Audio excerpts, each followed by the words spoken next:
Well, another month has passed and I have played more stuff. Um, if you're watching this on YouTube, this is a kind of delayed video, I guess.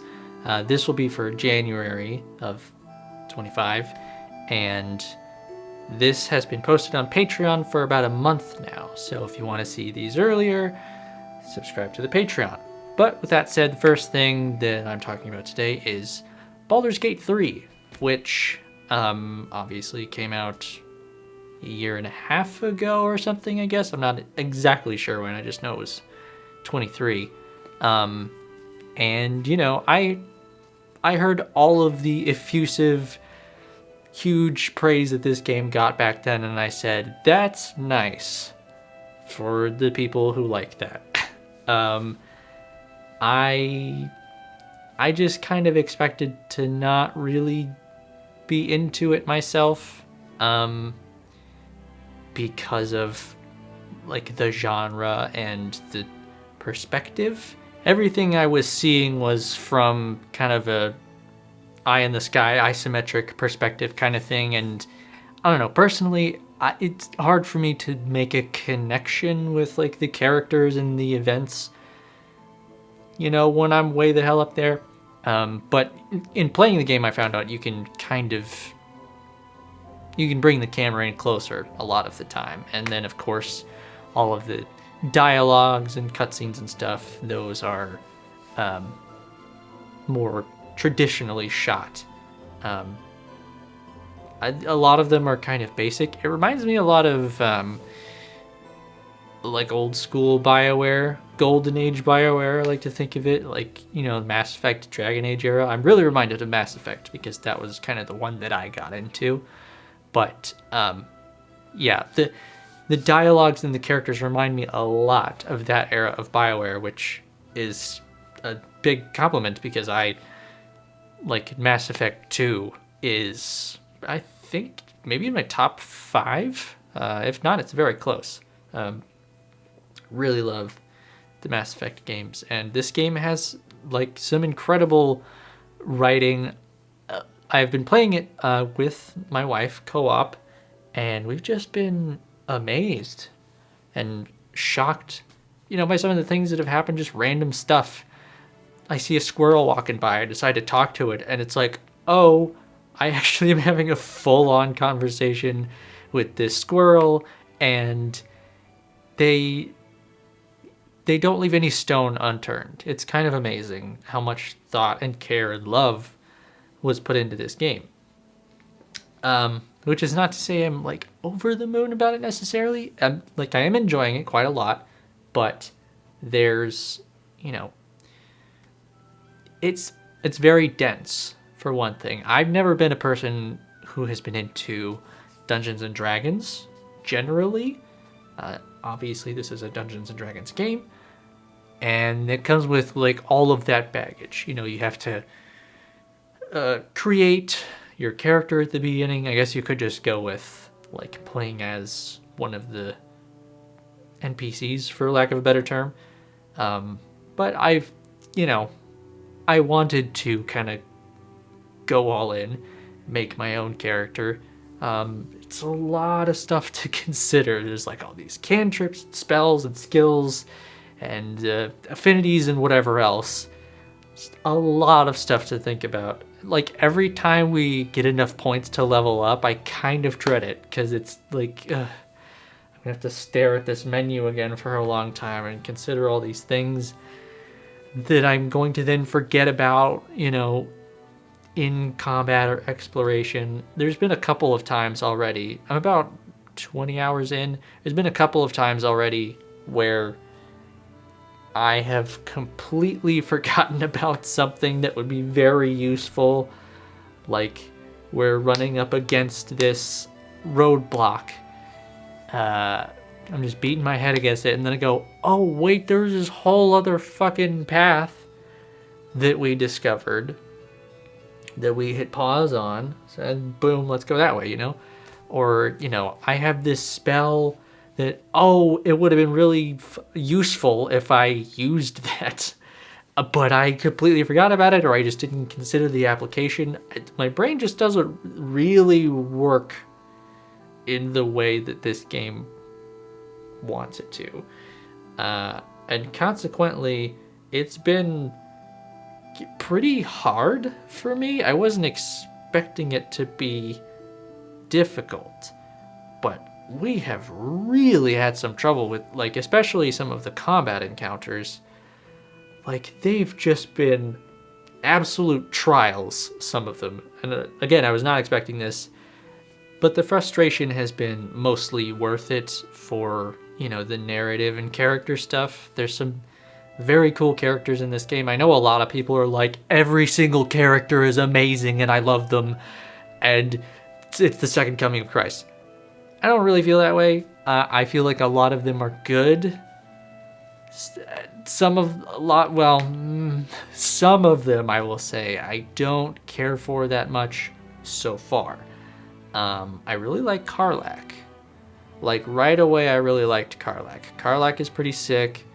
Astarion is pretty interesting so far, and, you know, like, Will is alright. I hesitate to say it, but I kind of hate Azel.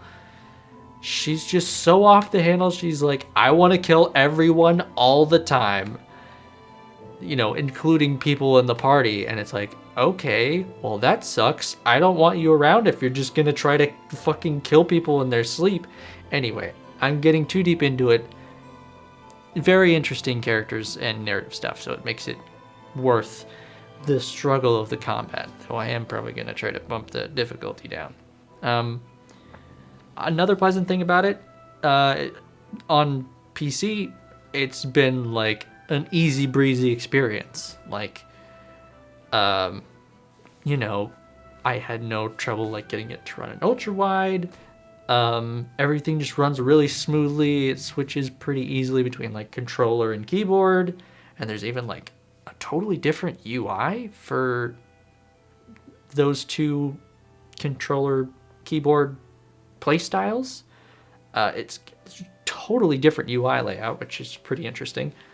And like playing co-op, again, really easy. You just start up a game, and then, at least, you know, I've been playing LAN style with my wife. And so it's just been really easy for her to like hit multiplayer and join the session, easy peasy, no problem. And like the way that integrates into the co-op integrates into the gameplay is pretty seamless. Yeah, I mean, if you're into this kind of game, I'd be amazed if you haven't played it already, but I would recommend it. And another thing I've been playing this month is Outer Wilds. I think this one's from 2021.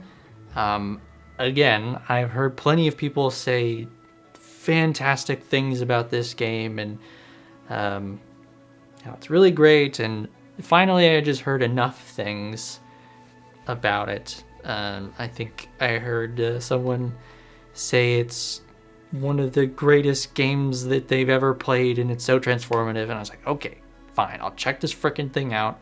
You know, it's not all that long. I am about, I think I'm like 12 hours into it right now, and I'm pretty impressed. It's very freeform, all about exploration. You know, it takes place in this little solar system. It's very like compacted space exploration, because, you know, space is really big. There's literally a lot of empty space in there. But this brings everything closer together. The planets are very, very small, but like so densely packed with stuff. Like, it's kind of amazing how much stuff they pack and like tuck away inside these planets and satellites and stuff. To the point where, you know, I've been to a planet, I've kind of like done a cursory look around it, and I'm like, okay, I kind of get the idea here. And then I come back later and I start exploring this whole other part of it. And I'm like, how did I miss this? This is a ton of stuff. I just somehow glossed over it. And sometimes that's because it's hidden away because of this thing or that thing, which may or not be time sensitive. A common thread with this game, whenever I hear someone talk about it, is like they don't want to talk about it. They're just like, it's so good, I can't tell you anything, but it's so good. And I kind of understand that now. Again, I'm probably less than halfway through it, but I get it, because it's so much about exploration, discovery, of these places, of these mechanics, and also like kind of the unraveling of the central mystery, because the primary thing that jumpstarts this whole thing is that you're in like a Groundhog Day. Interestingly enough, it's actually Groundhog Day when I'm filming this, but you're in like a time loop. I think a 22-minute time loop. So you go out and explore things. After 22 minutes, the sun in the center of the solar system blows up and you start over. And the developers are just really good at like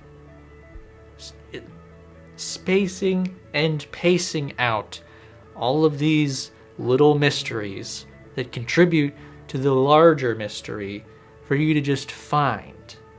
It reminds me a lot of Breath of the Wild in that way, where there's just always something in your peripheral vision to find and investigate. And it's all interesting. I had to be very careful with like what footage I'm even playing behind me, because like I don't want to give too much away.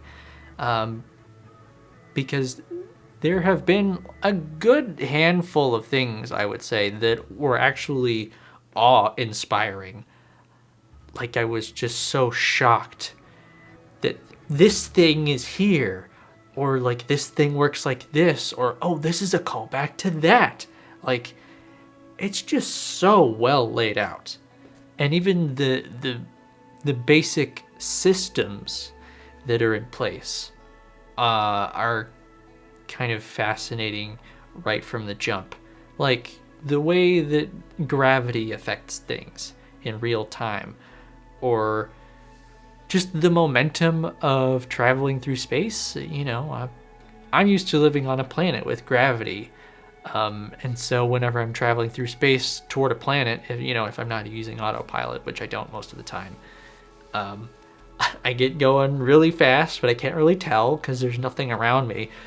And then the planet starts getting really close and I end up shooting way past it and having to go back. And then there's, what's the other thing? Oh, like bending the fabric of space-time. They do this in like a number of ways. Just so many like fascinating and smart things and mechanics to just keep things interesting. And I would say I'm hooked. I feel like I kind of have to see this thing through to the end now, especially with how much positive praise it's gotten over the last few years. One other thing I'll say is that a worry that I have had about playing this is, you only have 22 minutes, and so it's like you can't always finish investigating something. Like if you are like, okay, I'm going to figure out what's going on with this, you won't necessarily be able to finish it. And so it's like, oh crap, I'm going to have to remember that I didn't finish looking into that. But they have a rumor map on the ship that does a pretty good job so far for me of like letting you know what you've looked into, what it links to, and when something, like when a location or something still has things for you to find that is sort of important. So that is very useful and helpful, and I'm very thankful that it's in there. I would absolutely recommend Outer Wilds. Next up is everybody's favorite, Minecraft. I mean, I don't think there's really much new for me to say about Minecraft, but I have been playing it. I don't know. I haven't played it in a long time. Maybe 10, 15 years ago, I would play it on kind of a regular basis. Not hardly at all since then, but the other day I just kind of thought about it randomly and decided to give it a go. And I've mostly been playing co-op, both with my wife and with another friend of mine. Playing co-op Minecraft is like kind of a bitch sometimes, at least in the setup process.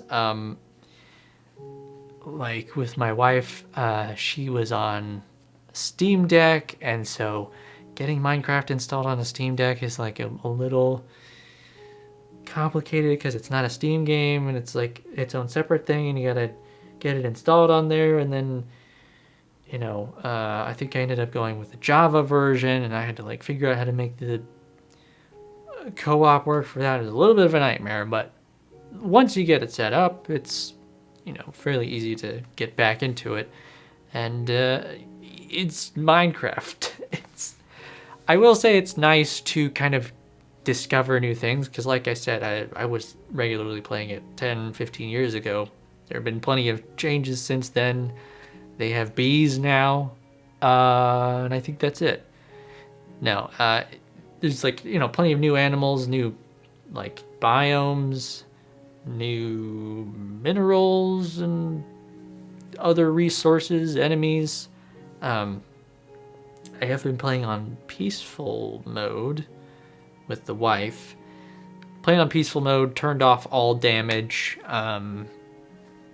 Just kind of want to, build stuff, grow plants, domesticate animals, that kind of thing. Just a nice, relaxing,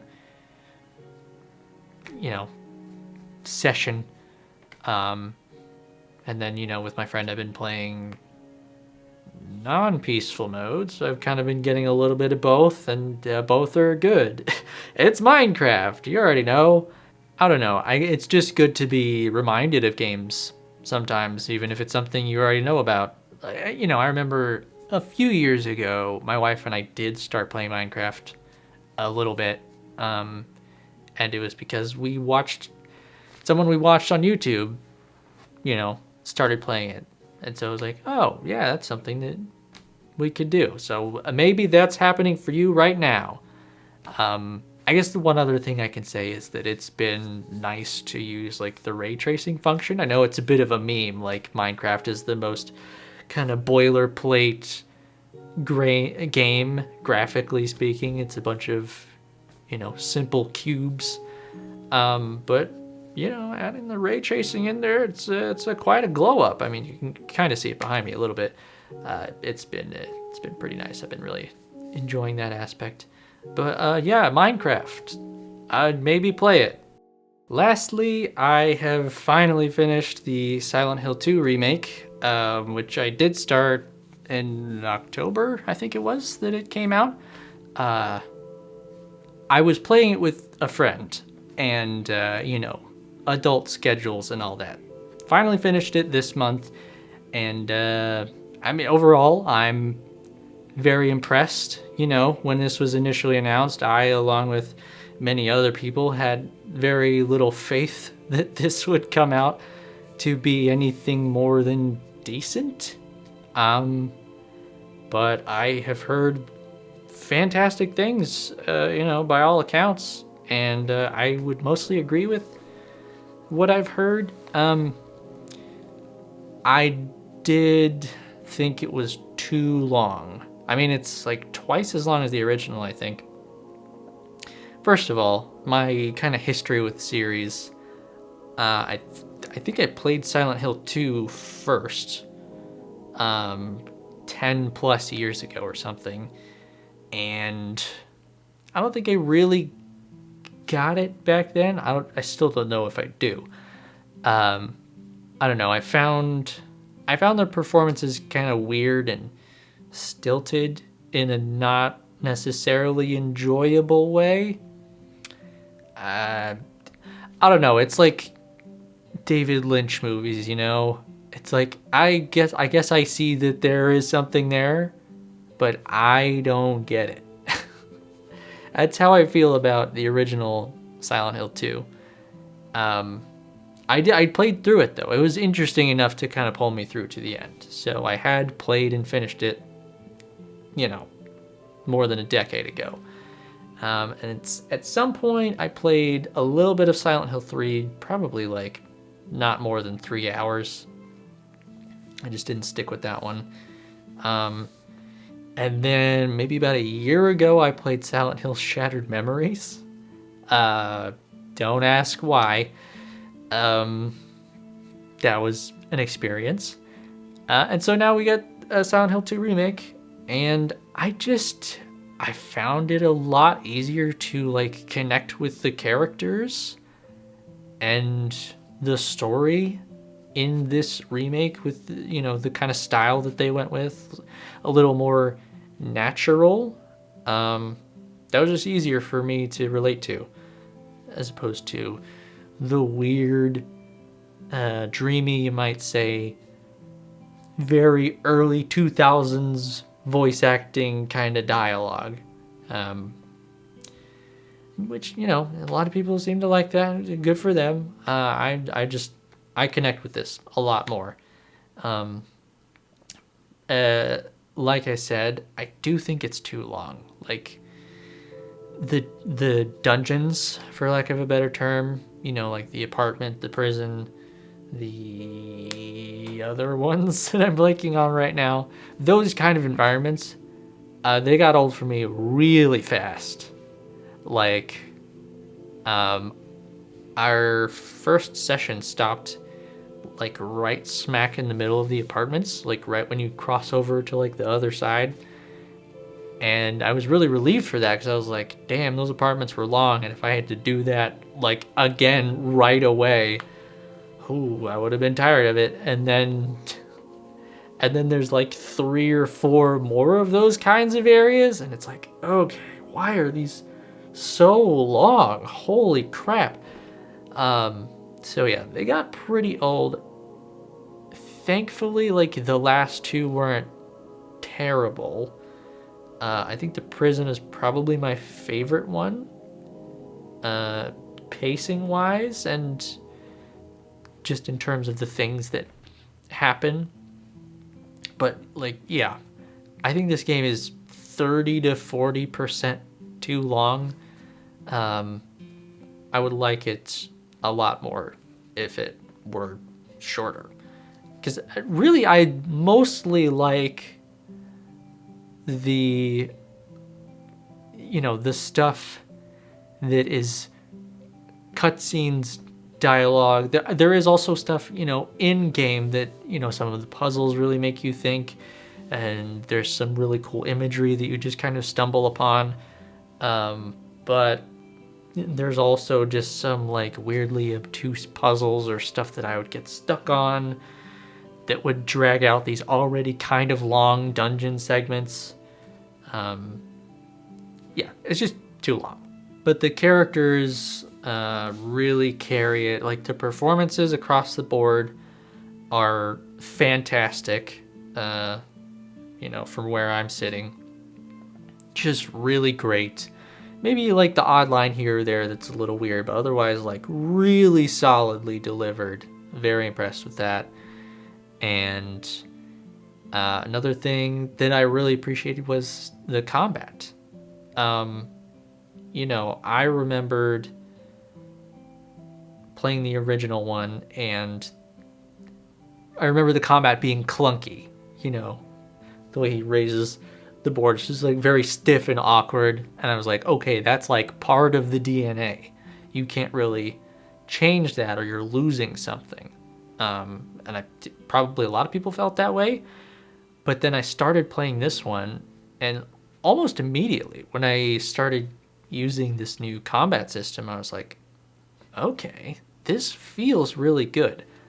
But at the same time, it's not kind of betraying the borderline helplessness, because, you know, you're given a wooden board in the original game, and you have this stiff movement system because you're not supposed to feel like a powerhouse.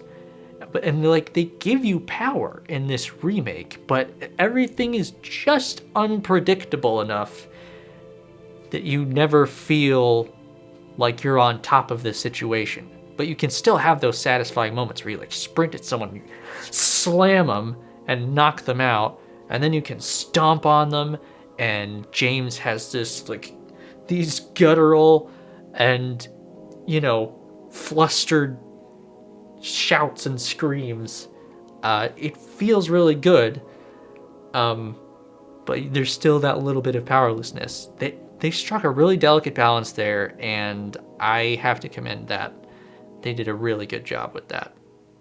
And of course, I just have to mention how good the game looks. You know, it does have some issues with like ghosting and a little bit of stutter and stuff, which is, you know, unfortunately something that is plaguing a lot of games, especially Unreal Engine games, as this one is.